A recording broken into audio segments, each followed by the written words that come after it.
dólar vem tendo uma significativa queda nos últimos dias. Depois de chegar a R$ 5,80 no ano passado, o dólar ontem teve mínima de R$ 4,76. Para entender o que está acontecendo, nós vamos conversar agora com o professor de Economia da Universidade Federal do ABC e membro do Observatório da Política Externa e da Inserção Internacional do Brasil, Giorgio Romano. Bom dia, Giorgio, tudo bem? Tudo bem, Rodrigo, ouvintes aqui, TVT, Rádio Brasil Atual. Professor, que fatores estão influenciando essa queda no valor do dólar? Isso tem algo a ver com a política econômica brasileira ou é uma conjunção de fatores aí aliados à guerra? Então, essa é uma questão bastante complexa. Início da conversa, não há queda do dólar, a valorização do real, são coisas diferentes, porque o dólar, ele é a moeda internacional. Ele não está caindo com relação ao ien, a moeda japonesa, e nem com relação ao euro, a moeda europeia. Então, estamos falando do real, e não do dólar. O que está acontecendo com o real? Isso é muito curioso, porque nós estamos diante de dois fatos concretos, que é a guerra na Europa, na Ucrânia, e dois, e tudo que isso envolve, das sanções, das crises que isso provoca, e dois, aumento dos juros nos Estados Unidos, os juros básicos pelo Banco Central, o FED, nos Estados Unidos. Normalmente, o que se espera aqui no Brasil, quando você tem uma turbulência, uma crise internacional, os mercados financeiros entram em pânico, ficam nervosos, e vão atrás, vão ter um comportamento chamado aversão ao risco, porque tudo fica muito incerto. Então, o capital financeiro, curto prazo, ele sai dos países chamados emergentes, entre os quais o Brasil, onde eles têm grandes aplicações, e ao sair do Brasil, eles trocam seus reais, compram dólares, e você tem que ter exatamente uma desvalorização do real. Então, esse é o primeiro fenômeno. Vou voltar a isso. O segundo fenômeno é que tem aumento dos juros nos Estados Unidos. E isso também, normalmente, que se espera no Brasil, que isso faz com que o diferencial dos juros, a diferença entre os juros aqui e nos Estados Unidos diminui, que aqui os juros são muito mais altos, então atrai o capital financeiro. Se você tem aumento de juros nos Estados Unidos, normalmente se espera, então, que há uma saída também de capital financeiro do Brasil, que novamente deveria gerar uma desvalorização do real. Então, a gente tem que explicar aqui por que nem a crise internacional, nem o aumento do juros nos Estados Unidos provoca uma desvalorização e, pelo contrário, absolutamente inédito, o Brasil, justo nesse contexto, o real está se valorizando. Vou explicar os dois fenômenos, mas antes disso tem que estar claro que não é que o real está forte. Lembra que o real começou R$ 1. Nós estamos falando de 5. Agora, assim, se valorizou mais, então passou a barreira psicológica de $1, R$ 5, e a gente está comparando com o ano passado, a gente está comparando com a realidade durante Covid, quando o dólar estava aí entre 5 e 6. Então, a gente está falando de 6, $1, R$ 6, foi para 5. Mas isso estava muito alto, então ainda 5 é alto. Bom, então vamos lá. Crise internacional, guerra. Por que o setor financeiro, os mercados financeiros, o capital financeiro não saiu do Brasil diante do fenômeno da lógica da aversão ao risco? Então vamos para Porto Seguro, o dólar, o ouro. Isso não está acontecendo por dois motivos. Porque o capital financeiro, por incrível que pareça, não entrou em pânico diante da guerra da Ucrânia. Não entrou. né? A população está em pânico. As populações dos países vizinhos também, mas o capital financeiro não. Por quê? Porque ele sabe que tem duas coisas, que mais ou menos, apesar de tudo, né, eles seguram as pontas, que é, Rússia tem um arsenal nuclear, logo, a OTAN não vai entrar com tropas, logo, a guerra, por mais que suscita muitos problemas e crises, ele não vai fugir do controle. 2, a Europa, se quisesse, poderia acabar amanhã com a guerra, simplesmente não comprar mais gás, carvão e petróleo, que é a fonte principal da receita russa. Mas ele não pode fazer isso, né, pelo mesmo motivo, quer dizer, a mesma lógica que ele não pode entrar com tropas na Ucrânia, porque você tem um enorme risco de se autodestruir. Se a Europa hoje não tem por onde substituir. Então, diante desses fatos, o setor financeiro ele está fazendo o quê? Ele vai atrás de oportunidades. Ele tem um comportamento oportunista, não de pânico.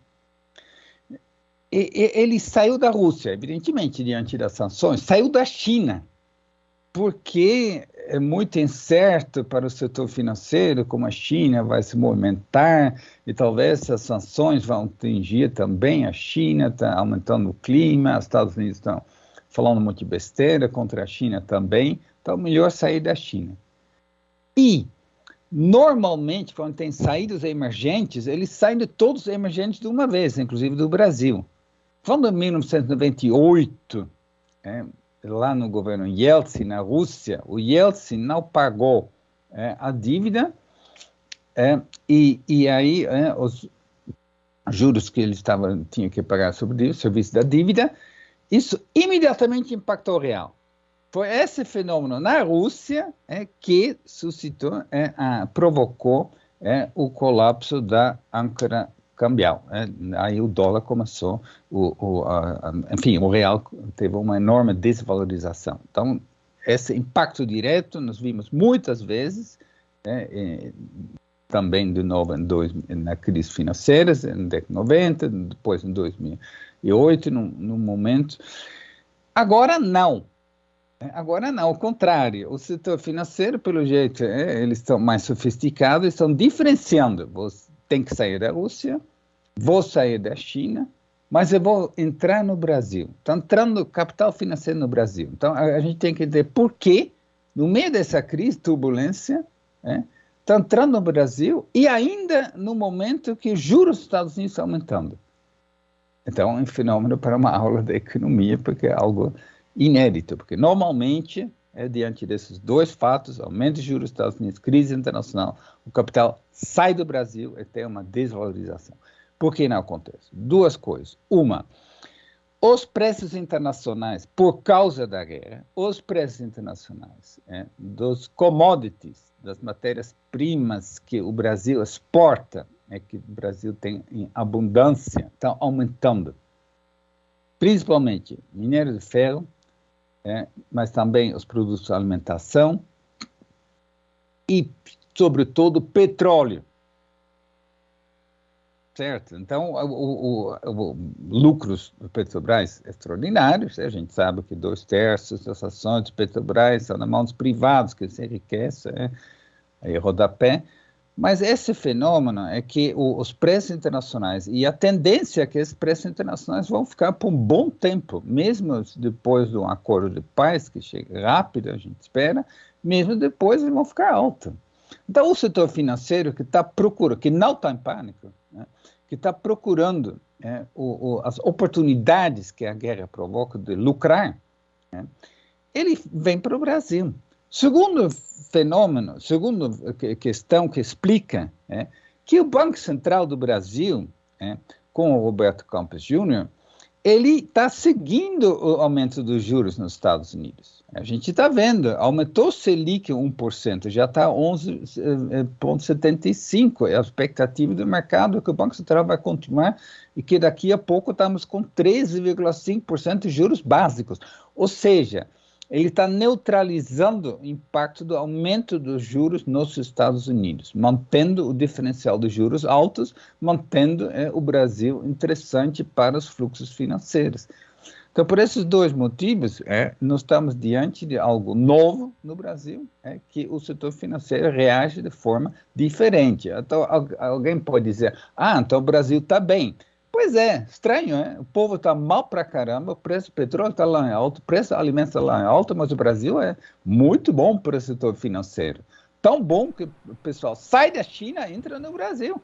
Professor, desculpa só interrompê-lo rapidamente, porque queria aproveitar justamente esse comentário que o senhor fez agora, dizendo que isso então mostra que o Brasil está numa boa situação. Eu queria que o senhor explicasse, por favor, como que isso impacta a economia brasileira. A gente vai ter alguma melhora nisso? Isso pode reverter em queda na inflação, alguma coisa assim? O que essa valorização no real vai trazer, na realidade, para o povo brasileiro? Sim. Veja, sem dúvida, é melhor do que uma saída brusca do capital financeiro.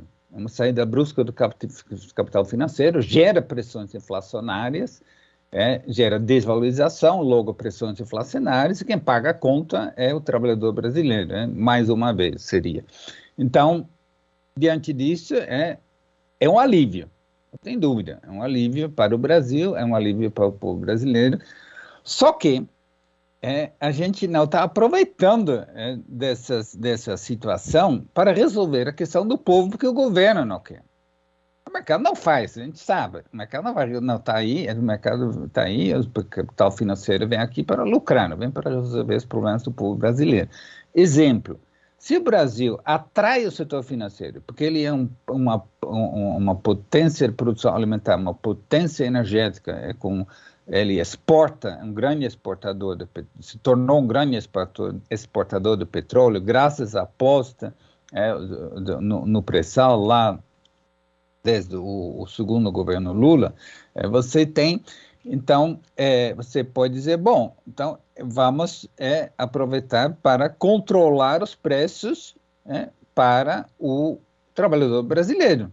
Porque o trabalhador brasileiro tem que pagar mais, tem que ter o impacto enfim, o gás da cozinha, a gasolina, depois isso tudo tem repercussões sobre outros preços de alimentos.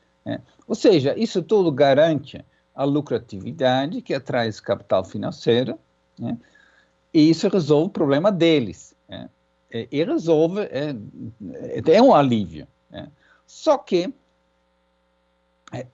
o governo insiste em manter uma lógica do mercado, que a gente precisa aqui seguir os preços internacionais, e o pessoal exporta e não se preocupa com o abastecimento, no caso alimentos, aqui a preços acessíveis. Então, aí essa contradição que tem a ver com política do governo. Pois é, professor. Claro que é uma questão complexa. Sim, é bastante então, assim, complexo. De um lado, mesmo. A gente tem que dizer, é um alívio, essa é uma coisa nova na história econômica do Brasil, o capital financeiro soube diferenciar a situação do Brasil de outros emergentes. Eu não me lembro o momento que o capital financeiro sai da China e entra no Brasil. É um alívio, mas infelizmente não há políticas, isso não sinaliza uma melhora da situação do povo brasileiro. Seria pior se o capital financeiro bruscamente sai. Aí eu quero falar rapidinho uma coisa, por que o Brasil é tão sensível? Dessa vez a gente, vamos dizer, tem essa alívio, não é essa saída do capital financeiro, porque é tão sensível normalmente, exatamente que o Brasil tem tudo aberto, então há portas abertas, o capital financeiro entra e sai, outros países têm certo controle, que chama de controle de capitais, o gerenciamento da conta do capital, enfim, hoje a gente pode dizer, não precisa, porque o pessoal não está indo embora, mas continua uma discussão. Que era um outro fenômeno, na verdade, eu falei da crise internacional, que normalmente provoca aversão ao risco, significa saída do capital financeiro, e isso teria significado desvalorização do real. falei dos juros dos Estados Unidos, mas tem uma terceira coisa que eu esqueci de falar, que é o fenômeno Lula, o efeito Lula. Lembra de 2002? O capital financeiro foi embora do Brasil. Agora estamos em março, na época foi em junho, etc. Então, vamos ver. Mas por quê? Porque estavam com medo do governo Lula, e aí achava que isso ia complicar a possibilidade de lucrar no Brasil. Que o Lula vai totalmente apostar, mudar tudo de uma vez. Então, isso também não está acontecendo. Há sinalizações, falas de setores do mercado, representantes desse mercado, que o mercado financeiro já mais ou menos, em termos do mercado, precificou, já incluiu nos seus cálculos uma vitória do Lula.